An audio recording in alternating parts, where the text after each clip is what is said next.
Livro de Evangelho de João, capítulo 6. Evangelho de João, capítulo 6, verso 22 em diante. Verso de número 22 em diante. Evangelho de João, capítulo 6. Nós vamos ler do 22 ao 36 e de 41 a 57. Vamos lá.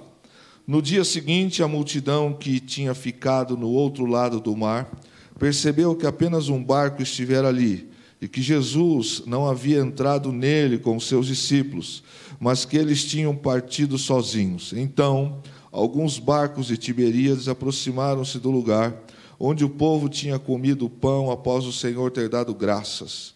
Quando a multidão percebeu que nem Jesus nem os discípulos estavam ali, entrou nos barcos e foi para Cafarnaum em busca de Jesus. Quando o encontraram do outro lado do mar, perguntaram-lhe: Mestre, quando chegastes aqui? Jesus respondeu: A verdade é que vocês estão me procurando, não porque viram os sinais miraculosos, mas porque comeram os pães e ficaram satisfeitos. Não trabalhem pela comida que se estraga, mas pela comida que permanece para a vida eterna, a qual o Filho do Homem lhes dará. Deus, o Pai, nele colocou o seu selo de aprovação.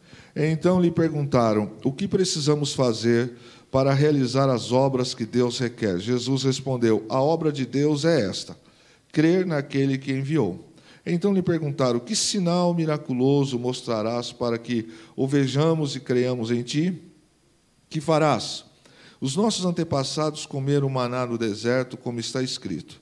Ele lhes deu a comer pão do céu. Declarou-lhe Jesus: digo-lhes a verdade. Não foi Moisés quem lhes deu o pão do céu, mas a meu Pai quem lhes dá o verdadeiro pão do céu. Pois o pão de Deus é aquele que desceu do céu e dá vida ao mundo. Disseram eles: Senhor, dá-nos sempre desse pão. Então Jesus declarou: Eu sou o pão da vida. Aquele que vem a mim nunca terá fome. Aquele que crê em mim nunca terá sede. Mas como eu lhes disse, vocês me viram, mas ainda não creem. Com isso, os judeus começaram a criticar Jesus, porque dissera: Eu sou o pão que desceu do céu. E diziam: Este não é Jesus, o filho de José? Não conhecemos seu pai e sua mãe? Como ele pode dizer: Desci do céu? Respondeu Jesus: Parem de fazer-me críticas.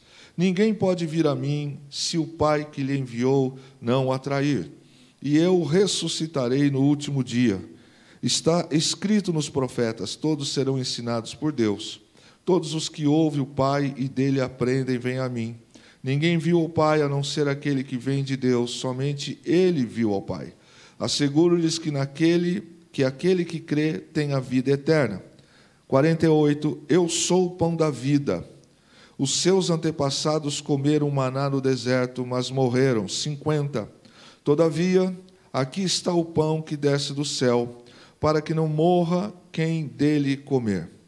Eu sou o pão da vida que desceu do céu. Se alguém comer desse pão, viverá para sempre. Este pão é minha carne, que eu darei pela vida do mundo. Então os judeus começaram a discutir exatamente entre si: como pode este homem nos oferecer a sua carne para comermos? Jesus lhes disse: eu lhes digo a verdade. Se vocês não comerem a carne do Filho do Homem e não beberem o seu sangue, não terão vida em si mesmos. Todo o que come a minha carne e bebe o meu sangue tem a vida eterna. E eu o ressuscitarei no último dia, pois a minha carne é verdadeira comida, o meu sangue é verdadeira bebida. Todo o que come minha carne e bebe o meu sangue permanece em mim, e eu nele. Da mesma forma como o Pai que vive me enviou, e eu vivo por causa do Pai, assim aquele que se alimenta de mim viverá por minha causa. Senhor Jesus, Tu é a palavra do poder e a graça. Nós não somos nada sem o Senhor nas nossas vidas. Que o Teu Espírito, Senhor, que produz transformação, que produz cura, que produz arrependimento, traga sobre nós esta noite, mais uma vez, a doce presença falando aos nossos corações. Nós repreendemos tudo que não provém de Deus agora, e que o Senhor Jesus seja o único que seja glorificado agora. Em nome de Jesus, para todos sempre, a igreja diga amém. Se assente, por favor. Não é estranho para todos nós o fato de que Jesus, ele era seguido, grande multidão estava à sua busca. O fato é que essas multidões que vinham até Jesus, iam até Jesus porque tinham visto os sinais de cura que Jesus fazia, os milagres e outras coisas mais. No verso de número 3 do mesmo capítulo, diz assim: então Jesus subiu ao monte e sentou-se com os seus discípulos. No verso 5, levantando os olhos e vendo uma grande multidão que se aproximava, Jesus disse a Filipe: onde compraremos pão para esse povo comer? Os que vinham a Jesus estavam, àquele instante, olhando para Jesus e vendo Jesus numa posição um pouco mais elevada. Geograficamente, a multidão estava um pouco abaixo e Jesus um pouco acima. Jesus, então, prega o sermão do monte, e Jesus, nunca dispensando ninguém sem nada, Jesus então ora, faz uma pergunta para aquela multidão, lançando-lhes o evangelho. Sabe que eles estão ali por causa dos sinais. Quando Jesus se incomoda com a necessidade momentânea deles, que era comida, e através de 5 pães e 2 peixinhos, Jesus multiplica e os dá de comer. E nós conhecemos o texto, e o texto diz que sobraram mais de 12 cestos cheios.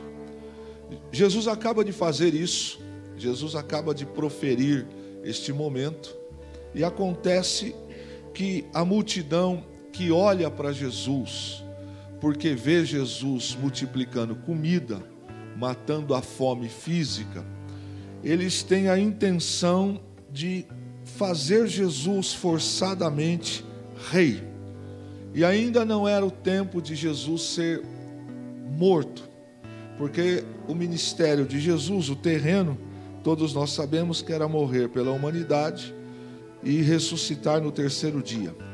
Jesus se afasta da multidão porque ele não quer que aquele momento seja conduzido de uma forma errônea.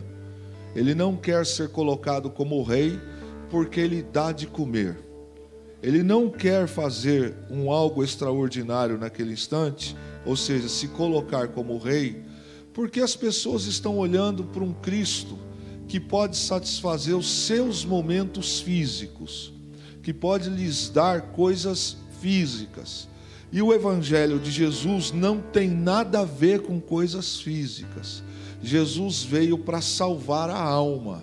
Jesus veio para nos trazer vida e vida em abundância nele. O que Jesus pode fazer pela gente no campo terreno é consequência. Ele pode dar cura? Pode. Se ele quiser, ele pode curar. Ele pode te dar alguma coisa material? Pode também. Ele nos dá na medida que nós também merecemos.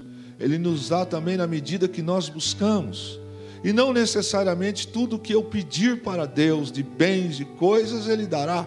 Até porque Deus não pode nem deve ser adorado por um carro que Ele possa dar, ou por uma casa, ou emprego melhor. Pelo contrário, isso não é amor.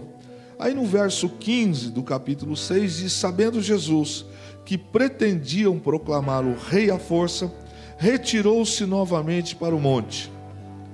Ele sai estrategicamente, porque ele não está preocupado e nem deseja ser holofote. Ele tem uma missão. A missão é pregar, a missão é anunciar o evangelho, para que as pessoas creiam que ele é o Filho de Deus. Jesus não é apenas um operador de milagres. Ele não é apenas alguém que pode proporcionar uma porta aberta.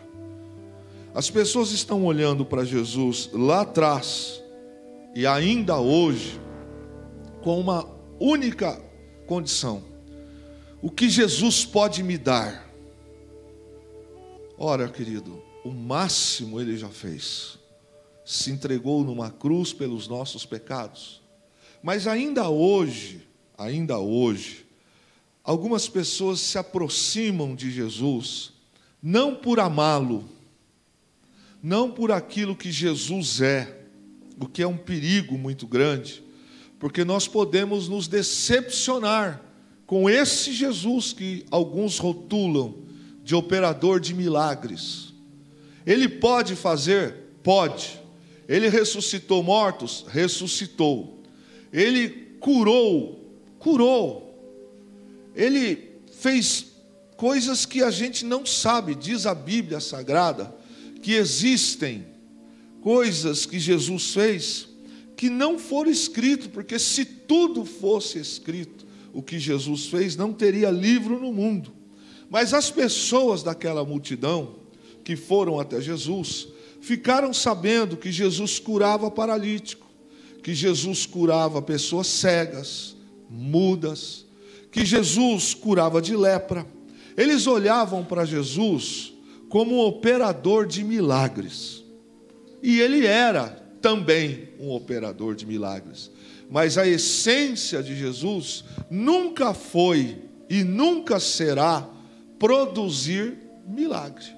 Milagre ele pode fazer a hora que ele quiser.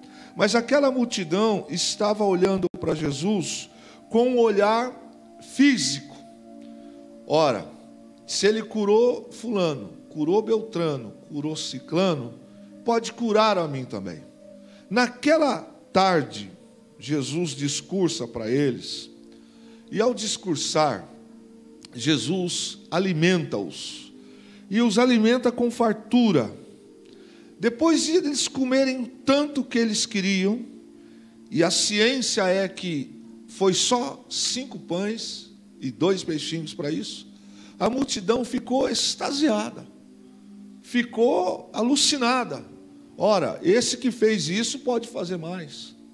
E o texto sagrado diz que o olhar de Jesus por aquelas pessoas não passava de um olhar de um milagreiro. E eles não estavam ali por amar Jesus, mas pelo que Jesus poderia lhes dar. É uma pena, e a história registra isso.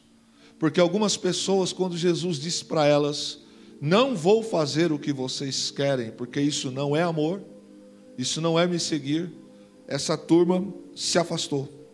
E o texto diz que a fama de Jesus foi tão grande, de operador de milagres, que no cair da tarde, quando Jesus se retira estrategicamente, ele pede aos seus discípulos que vão na frente, chegam barcos da região de Tiberíades e de outras regiões, ouvindo o que Jesus tinha feito, e vão atrás também das mesmas coisas que aquela multidão daquele dia foi fazer. Só que chove naquela tarde para a noite, e Jesus aqui nesse texto, resumindo, os discípulos estão apavorados num determinado momento no mar, porque a tempestade vem e os pega, e Jesus não está com eles no barco. Jesus disse para eles irem na frente, e então acontece o segundo milagre daquela noite. Porque Jesus anda sobre as águas e permite que Pedro caminhe com ele, mesmo diante de uma grande tempestade. Os discípulos que viram a tempestade ficaram assim também eufóricos, porque viram que Jesus pode até sobre a tempestade mandar e fazer andar sobre as águas. Amanhece o dia e entra aí a palavra da noite.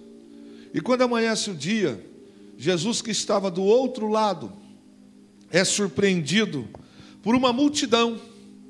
A multidão que estava no dia anterior, que mesmo debaixo de chuva não arredou os pés, uma boa parte, diz alguns estudiosos, que permaneceram lá. E uma nova multidão, um grupo a mais de pessoas, também se juntou àquela, porque foram até Jesus pela fama, foram até Jesus porque sabiam que Jesus poderia fazer o que eles desejassem. E eles então vão até Jesus, e os discípulos ficam tão emocionados com a multidão, porque mesmo debaixo de chuva a multidão não foi embora. Mas só que isso, o texto diz que não impressionou Jesus. Jesus não ficou comovido por ver a multidão que estava ali no dia seguinte. Interessante isso, porque Jesus é amor, mas não é bobo. Jesus é amor, mas não é tonto. Os discípulos foram ludibriados, porque disseram: uau, debaixo de chuva, essas pessoas estão aqui, como eles têm fé, como eles amam Jesus. Só que Jesus conhecia e conhece o coração dos homens, e Jesus sabia que a maioria das pessoas que estavam ali apenas por causa dos milagres que Jesus realizava. Ele sabia que naquele momento as pessoas procuravam ele porque queriam que Jesus desse de comer. Jesus então disse: vocês estão aqui só porque eu multipliquei pão ontem. Vocês estão aqui apenas porque vocês ouviram as coisas que eu fiz. As pessoas estavam ali atrás de Jesus por causa de uma comida física, mas não estavam ali por causa da verdade. E aí Jesus começa a falar com eles e dizendo que ele não ia fazer o que eles queriam, porque o que eles queriam era físico, era material. E Jesus, que conhece as pessoas, nem sempre vai dar aquilo que nós queremos. Porque tem gente que está atrás de Jesus não por amá-lo, mas pelo que ele pode dar. Então, se Jesus não der-lhe a cura, ele larga Jesus. Se Jesus não der o carro, ele larga Jesus. Se Jesus não der-lhe a promoção tão desejada que ele quer, ele também larga a Jesus. E o texto nos diz que após Jesus falar aquilo, a turma começou a se dispersar. As pessoas se recusaram a andar com Jesus. E Jesus perde a plateia, ele perde a multidão com apenas um discurso. A mesma turma que aplaude Jesus, a mesma turma que está dizendo aleluia, é a turma que quando Jesus é inquirido e dizendo para ele assim: faça-nos um sinal, como fez Moisés. E Jesus precisa dizer para eles: vocês estão errados. Não foi Moisés quem operou o milagre. Quem operou o milagre foi Deus, o Pai. E vocês estão vivendo do passado. Vocês estão vivendo do ontem. Vocês estão vivendo da coisa que já foi um sinal, mas não é um sinal para agora. É um perigo quando nós vivemos, muitas das vezes, em cima de coisas que Deus já fez ontem. E nós esquecemos do que Deus pode fazer hoje. Esquecemos do que Deus pode fazer amanhã. Essas pessoas estão seguindo a Jesus pelo que eles queriam. E aí, meus irmãos, nós encontramos um grande problema que se comunica aos dias de hoje também. Multidões têm lotado os templos. Multidões têm dito que seguem a Jesus. Mas no momento em que Jesus não lhes faz o que querem, logo fica claro quem é Jesus para eles. Jesus não é o Salvador para eles. Jesus é apenas um operador de milagres. Por que que Jesus não desistiu da multidão? Você já parou para pensar sobre isso? Por que que Jesus, sabendo que as multidões estavam sobre ele, atrás dele, para que pudesse fazer alguma coisa, e Jesus, sabendo disso, não desistia delas, mesmo tendo ciência? Qual a razão que levava Jesus a pregar o Evangelho? Por que razão Jesus insistia? E mesmo assim, em casos específicos, Jesus sem pedir ordem para ninguém, concedia milagres, concedia curas. Primeiro que a vontade do Senhor é soberana. E a cura, o milagre, nunca é para nós, é para a glória de Deus. Não é que Deus não nos ame, mas nós vivemos aqui para a glória de Deus. Se esse princípio não estiver em nossa vida, nós vamos acabar caindo, nós vamos acabar nos frustrando, porque nós estamos atrás de Jesus apenas pelo que Jesus pode dar. Ora, se Jesus é capaz de dar salvação, por que Ele não dá também coisas materiais? Porque o máximo Jesus já fez.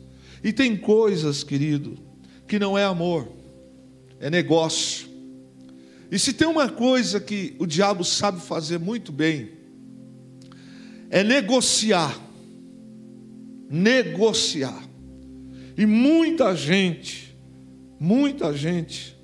que ainda está atrás de Jesus por causa disso, ainda tem chance de mudar o foco, tem chance de mudar as perspectivas. Por que Jesus não desistia da multidão? Porque Jesus via e vê que há possibilidade de salvação. Enquanto o evangelho está sendo pregado, há possibilidade de arrependimento, há possibilidade de mudanças, há possibilidade de conversão.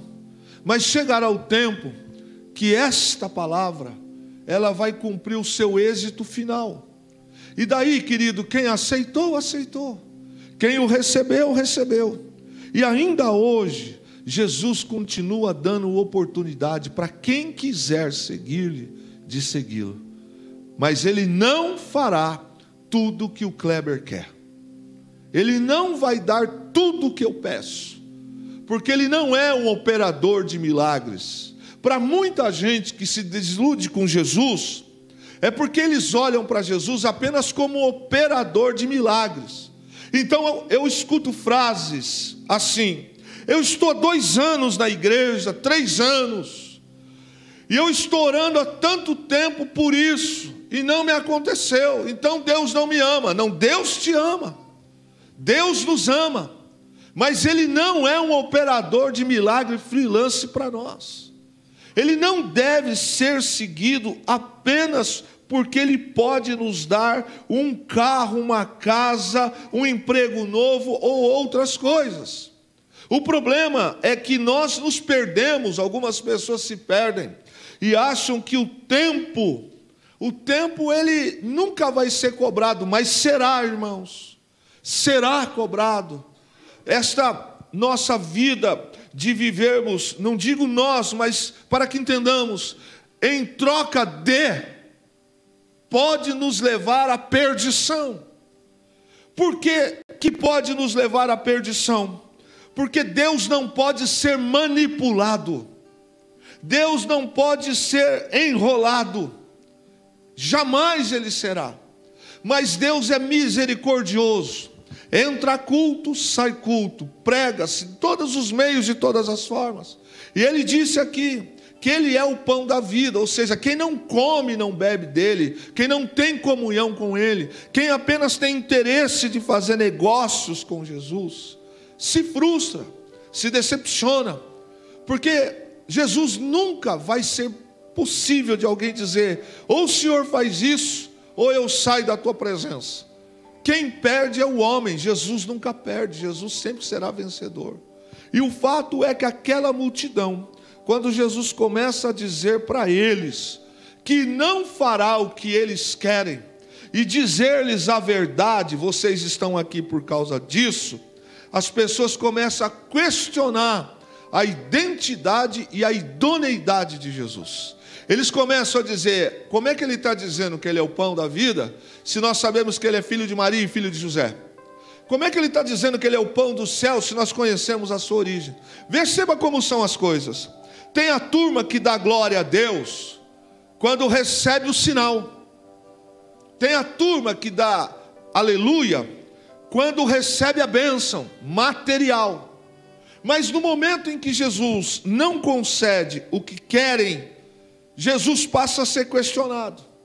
ele passa a ser colocado de canto. E Jesus então diz naquela manhã, ao contrário do que os discípulos estavam pensando, Jesus disse: esse povo não está aqui porque me ama, está aqui porque eles querem que eu lhes dê de comer. E quando Jesus confronta, as pessoas vão saindo,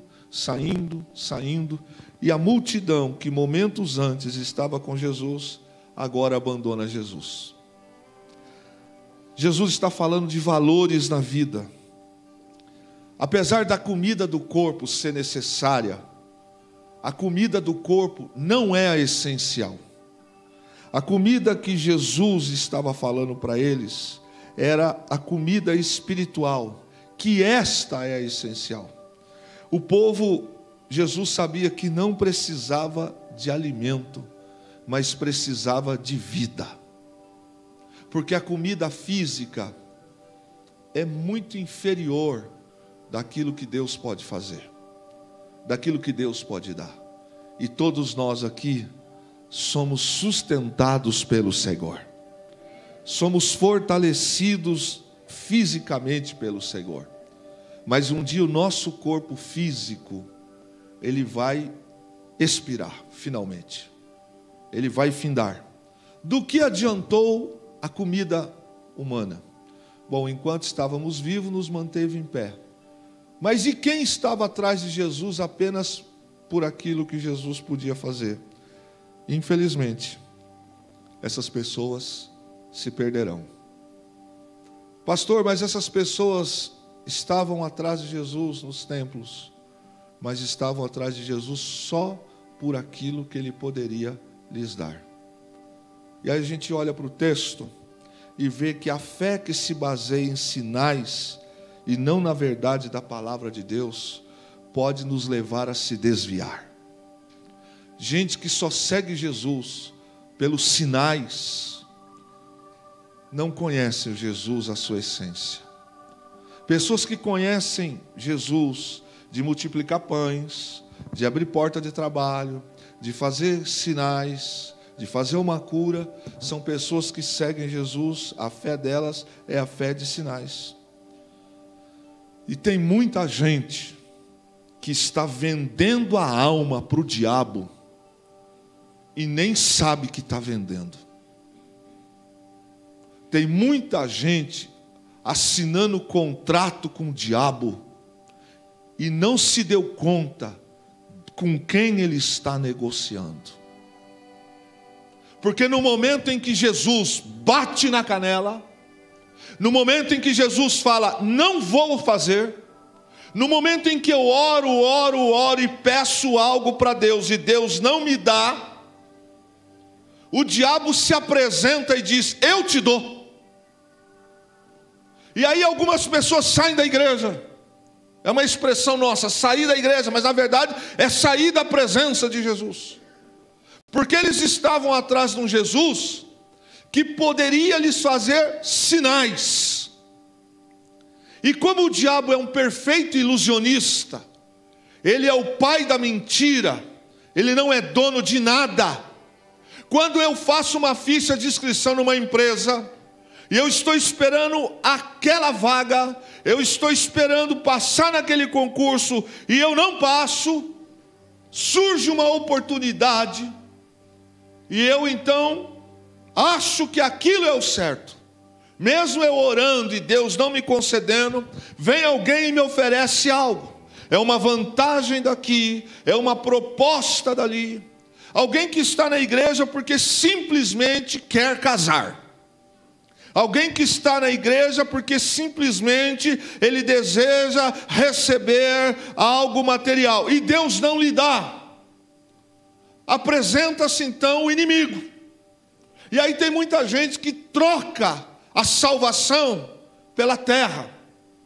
E a gente não pode se iludir com isso. Porque o diabo dá primeiro, mas cobra depois. E que se eu não tomar cuidado, a minha carne vai me levar para as trevas. Vai me levar para o prejuízo. Muita gente, não se esqueçam disso. estão negociando seu futuro com o diabo. Porque se Deus não der o que ela quer, o que ele quer, ele sai da presença de Deus. Ele entrega algumas coisas, ele começa a praticar outras coisas, e não necessariamente a pessoa declarou e disse: estou entregando a minha vida na mão de Satanás. Não precisa, basta fazer o que ele quer, basta descumprir a palavra, basta tão somente sair da presença de Deus para que Satanás tome conta. A gente olha para o texto e vê que a multidão, no momento em que Jesus disse que não faria o que eles queriam, na mesma hora eles questionaram a idoneidade de Jesus e se afastaram de Jesus. Por que tem gente que negocia com o diabo e não sabe o que está negociando? Porque eles só querem os sinais. E é um problema. Porque sinais o diabo também pode operar. E na Bíblia está escrito que, se possível, ele se transforma até em anjo de luz para enganar. Ele dá os sinais primeiro, mas cobra a dívida depois. E a Bíblia diz que até Satanás tem essa capacidade de operar prodígios. Não sei se você entende o problema de crer em Jesus só pelos sinais, porque isso não é amor, isso é interesse. O discurso com Jesus é discurso de montanha. O discurso com Jesus não é discurso de banquinho. O discurso de Jesus, a palavra de Jesus, é para gente mais elevada. É para gente que está buscando coisas superiores. Gente que fica sentado no banquinho, negocia. Gente que negocia, perde a salvação. Quando nós nos colocamos como alguém que senta no banquinho para conversar com Jesus, nós perdemos a salvação. Porque se ele não curar desta enfermidade, porque se ele não me der isso aqui, porque se ele não fizer isso aqui, é um perigo. É um perigo se algumas circunstâncias na nossa vida, nós começarmos a reclamar e começarmos a abrir precedente, porque o adversário sabe muito bem. Essas histórias, eu fiquei 3, 4 anos na igreja e não aconteceu nada. Como não aconteceu nada? Deus falou com você, Deus alimentou você, Deus falou com você coisas para a sua vida. Mas porque Deus não deu pão como esse povo queria, aí nós começamos então a tomar uma outra linguagem. E aí não demora muito para que alguns sinais comecem a acontecer. E um perigo muito grande é que está escrito na palavra que no final dos tempos alguns se apostatariam da fé, teriam comichões nos ouvidos e prefeririam ouvir doutrinas de demônios, mas não desejariam ouvir a palavra de Deus. E também está escrito que no final dos tempos se levantariam falsos profetas, que em nome de Jesus passariam então a fazer algumas coisas, passariam então a falar algumas coisas, como se fosse de Jesus. Sabe o que isso significa? Negociar. E aí nós cometemos um grande erro, porque ao negociarmos sinais, como alguém assim diz, nós estamos vendendo, nós estamos negociando com quem nunca deveríamos negociar. E aí, meu irmão, nós corremos um grande risco de perdermos a salvação da nossa alma. Abra sua Bíblia, 2 Tessalonicenses capítulo 2. 2 Tessalonicenses capítulo 2, versos de 8 a 10, que diz assim: então será revelado o iníquo, a quem o Senhor desfará pelo assopro da sua boca, e aniquilará pelo esplendor da sua vinda.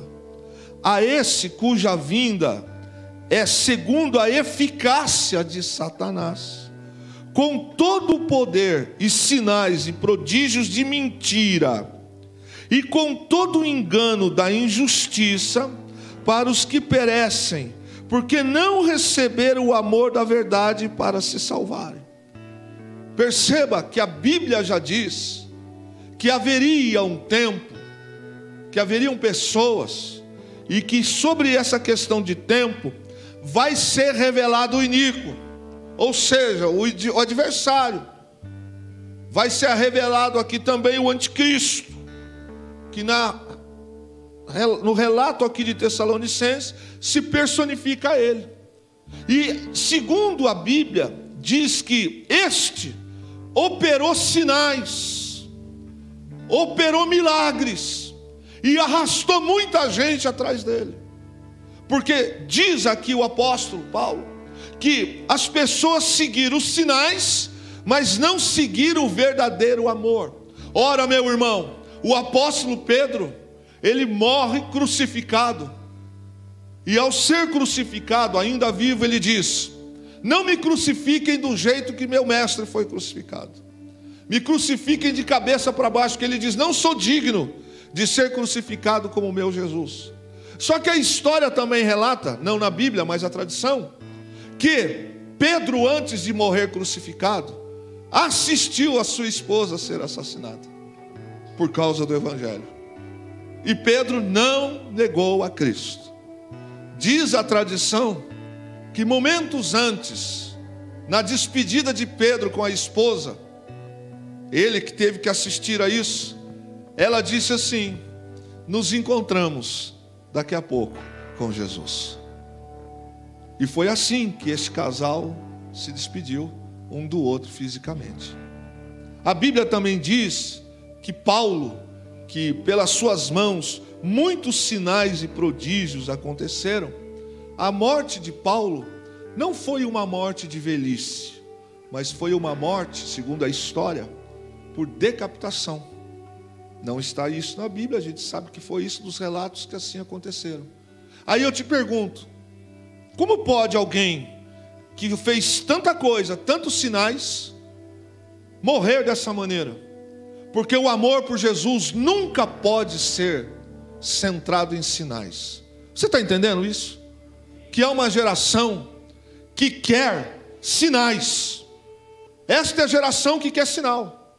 Mas esse mesmo ato da geração de hoje bate com os interesses de lá. Por que então existem pessoas que entram e saem da casa de Deus e não têm as suas vidas transformadas? Porque estão atrás de sinais. Isso não é amor, é interesse. E qual é o problema? O problema é que o diabo pode se apresentar para ela ou para ele de uma maneira que não diga que é o diabo. Pode se apresentar como a paixão da sua vida. Pode se apresentar como uma proposta de crescimento profissional extraordinária, mesmo indo contra o interesse da palavra, mesmo afastando da comunhão. É sinal que você quer? Dinheiro eu te dou. Sabe o que o diabo disse para Jesus? Se tu és o Cristo, o Filho de Deus, lança-te daqui lá abaixo, porque está escrito, aos teus anjos dará ordem a teu respeito. Como é que Jesus venceu o diabo? Pela palavra.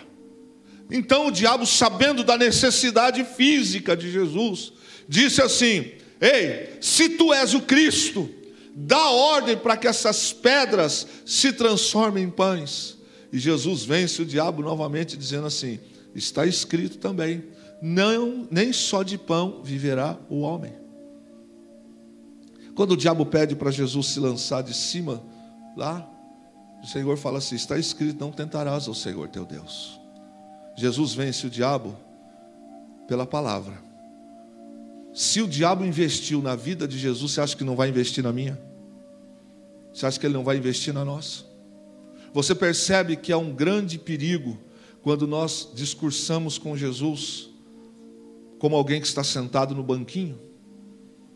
E já que você entende isso, porque Jesus nos leva para uma montanha, nível maior. O Evangelho de Jesus é muito superior do que pão e peixe. Ir à igreja é diferente de andar com Deus. E pelo amor da sua vida, não vai parar de congregar, porque aí você está perdido mesmo. Congregar é bíblico.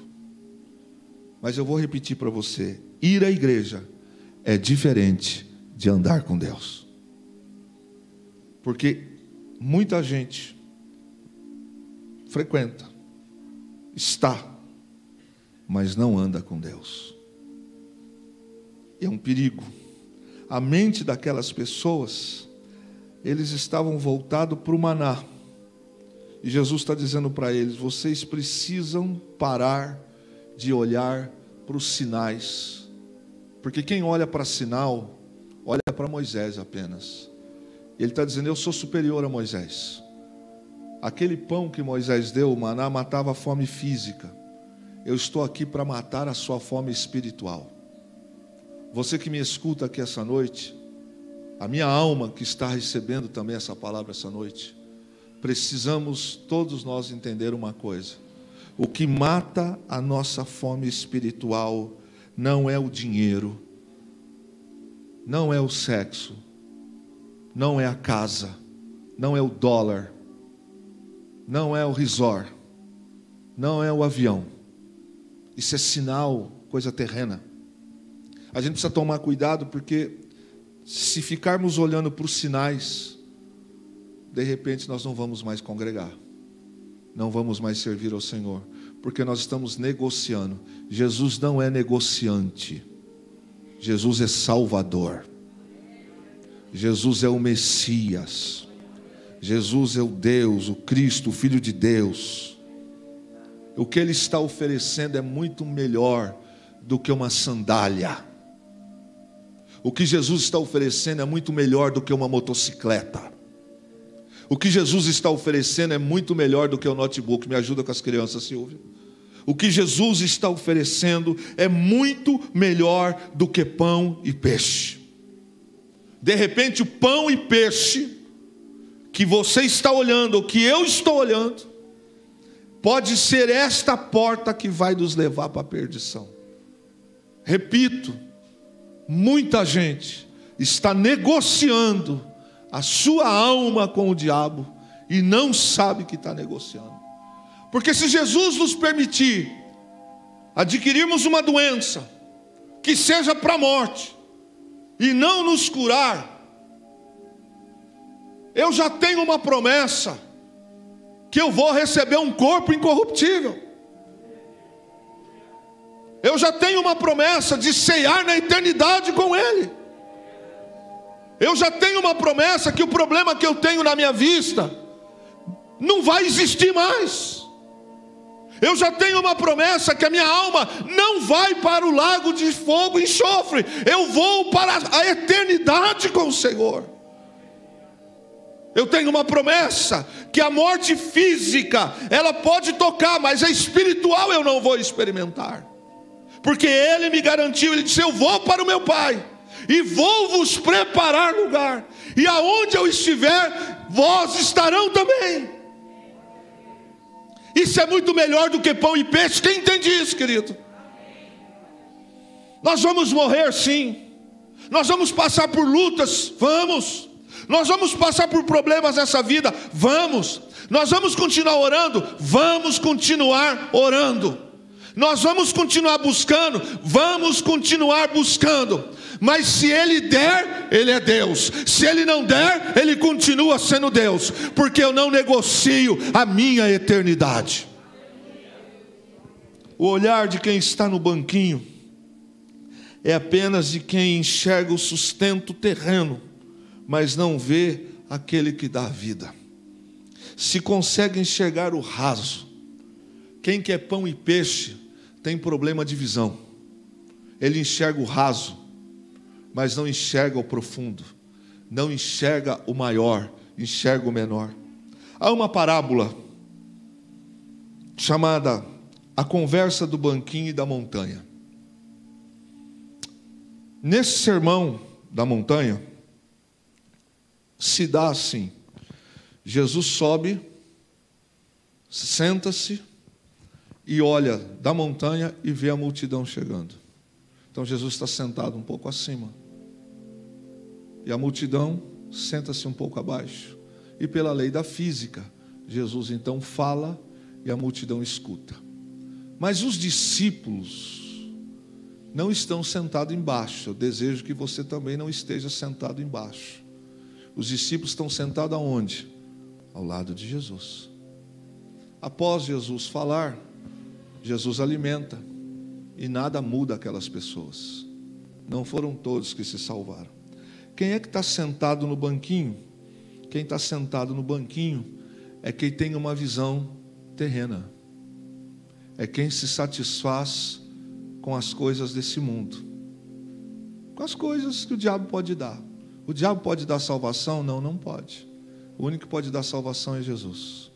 Diz a parábola que o banquinho pergunta assim para a montanha: por que você se esforça tanto para ficar todo o tempo no alto? A montanha responde: porque daqui de cima se tem mais clareza das coisas. O banquinho então pergunta: mas aqui tenho tudo ao meu alcance. E a montanha diz: não, você não tem tudo. O que te dão é o que você possui. O banquinho diz: mas eu vivo muito bem com o que tenho. A montanha responde: isso porque você não viu o que mais de valor poderia ter. Na verdade, estão te enganando. O banquinho diz: mas aqui eu estou cercado de mais companhias, de mais pessoas. E você, quem te acompanha? A montanha responde: eu não preciso de mais companhias. Eu tenho a melhor das companhias. Vale mais que tudo daí de baixo. O banquinho diz: e o que pode ser mais importante que tudo que eu tenho aqui? A montanha responde: eu tenho Deus perto. Aquele que forneceu matéria-prima para você existir, banquinho. Na verdade, banquinho, você já é permissão dele. Alguém usou madeira para você existir, senão você nem estaria aqui. O banquinho diz: mas o que tem de tão mais importante para você não descer? A montanha diz: eu vejo o amanhã. Daqui de cima contemplo o nascer de um novo sol. Sei de coisas mais elevadas que o plano terreno. O banquinho então diz: mas eu sou feliz aqui, você está solitário. A montanha diz: não, você pensa que é, mas na verdade usam você. E a montanha continua: chegará o dia em que você não terá mais as coisas terrenas. Um ajuste de contas está por vir, e com ele as consequências de viver apenas o hoje. O fogo atingirá você, mas infelizmente não haverá mais como você se salvar. Sabe, banquinho, esta é a vantagem de estar no alto, viver pelas coisas do alto, pois viver pelas coisas da terra tem dia e hora para acabar. A alegria do alto em nada se compara com os momentos da terra. Existem coisas que muita gente se perde, porque a visão é rasa, porque a visão é pequena. Estar na montanha, às vezes, é se afastar de algumas coisas. Na parábola, o banquinho se satisfaz com um agrupamento de pessoas, ele se satisfaz com companhias, ele se satisfaz com festas, mas passa o momento, ele continua sozinho. Quem está no alto, significa que depende do alto, significa que depende de Deus. E muitas das vezes, alguns estão se comportando como banquinho, porque o churrasco preenche o vazio, porque a festa preenche o vazio, porque o emprego novo preenche o vazio, porque a cura preenche o vazio. Mas chegará o dia em que tudo isso ficará. O que se vai levar? É o que se viveu aqui com o Senhor. A conversa do banquinho e a montanha se dá no mesmo patamar que Jesus está falando de coisas do alto e as pessoas estão falando de coisas da terra. Por isso que muita gente tem problema na fé, porque eles olham para Jesus de baixo para cima, e Jesus está chamando: vem conversar aqui em cima comigo, Vamos conversar no mesmo nível. Não negocie a sua vida. Tem gente que muda o vocabulário, tem gente que muda o corpo, tem gente que muda a visão, tem gente que muda o comportamento, porque ele se satisfaz com o que dão para o banquinho. Por isso que tem gente que precisa encher o seu físico de bebida, de droga, de coisas, porque ele precisa dessas coisas, quando na verdade isso passa, isso é pequeno. E o que Deus te oferece é muito mais do que pão e peixe. O que Jesus oferece é uma alegria. Deixa eu dizer uma coisa para você, quando você vê um irmão orando em línguas, que tem gente dizendo que está fora de moda, que pena, porque orar em línguas não é coisa de moda, é coisa do Espírito. Quando você vê um irmão que está cantando, pulando, celebrando, e você conhece talvez a realidade dessa pessoa, sabe que ele está lutando para fazer um tratamento, sabe que ele está lutando com dificuldade financeira, mas ele está ali, aleluia, glória a Deus, louvado seja o Senhor. Sabe quando você olha para uma senhora de idade, que tem algumas limitações físicas, mas ela está dizendo, louvado seja o meu Senhor, engrandecido seja o meu Senhor. Ela não está no banquinho, ela está na montanha, ela não se satisfaz, ela não precisa disso aqui, ela está muito mais perto de Deus, ela escuta a voz de Deus, ela vê um novo sol nascendo sobre a vida dela. Por isso que quando a gente vê algumas pessoas que com luta, com problema, as pessoas estão cantando, estão celebrando, estão congregando, estão vindo, alguém diz assim, mas como você ainda acha forças para isso? Na verdade eu não acho forças, quem me dá é quem está lá em cima, é Ele que me sustenta. Eu não vivo por vista, eu vivo por fé. Quando a gente vive pelo banquinho, tudo que nos dão aqui na terra alegra o coração. Quando a gente vive pelo banquinho, tudo que nós temos aqui satisfaz. A conversa do banquinho com a montanha é essa. Eu olho, você pode me dar isso? Dá. Então o diabo fala, dá para ele. Dá para ele. Mas eu gostaria disso. Dá para ele, dá para ela. Eu estou há tanto tempo, estou pedindo isso, e a Bíblia diz que nós somos rodeados por uma grande nuvem de testemunha. E o diabo logo sabe apresentar uma proposta, que não vem escrito como remetente Satanás, mas é. Tudo aquilo que te afasta de Deus, não é bênção, é maldição. Tudo aquilo que te aproxima de Deus, vai te abençoar. Mas quando a gente tem uma visão para cá, as pessoas me perguntam, você não vai voltar a trabalhar? Eu disse, por que voltar a trabalhar? Você está parado? Eu falei, não. Aí como eu já sei onde eles querem chegar, eu falo, rapaz, eu estou cuidando dos negócios do meu pai. Seu pai é rico? Pra caramba. O que seu pai tem, cara? Se eu falar, você não acredita. Não, fala aí, Clebão. Poços de petróleo. Mentira, estou falando para você. O que mais? Dono de shopping. Ah, você nunca falou nada. Segredo de família. O que mais que seu pai tem? Olha, eu perdi as contas. Eu não sei quantos resorts ele tem no mundo. É tudo do meu pai. O que mais? As empresas de aviação. Mentira, não. Quem é seu pai? Você quer saber? Te apresento. Você não tem vontade de fazer algumas coisas? Olha, às vezes passa alguns pensamentos, mas quando eu olho porque eu tenho para perder, eu prefiro ficar nas coisas do meu pai. Mas ele é tão importante assim? Pá. Onde ele mora? Quer saber? Ele mora acima das estrelas. Ele assenta-se no alto e sublime trono. Ele está entronizado entre os serafins, os querubins. Ele tem um grupo musical que está 24 horas cantando e dizendo: Santo, Santo, Santo, Santo, Santo, Santo. E como é que faz para falar? Eu tenho um que te pode levar a Ele. Como é que chega? Feche os olhos. Declare que você o recebe. Você não precisará de ninguém mandar mais mensagem. Você entra na sua presença aqui da terra. Ele fala com você e você fala com Ele.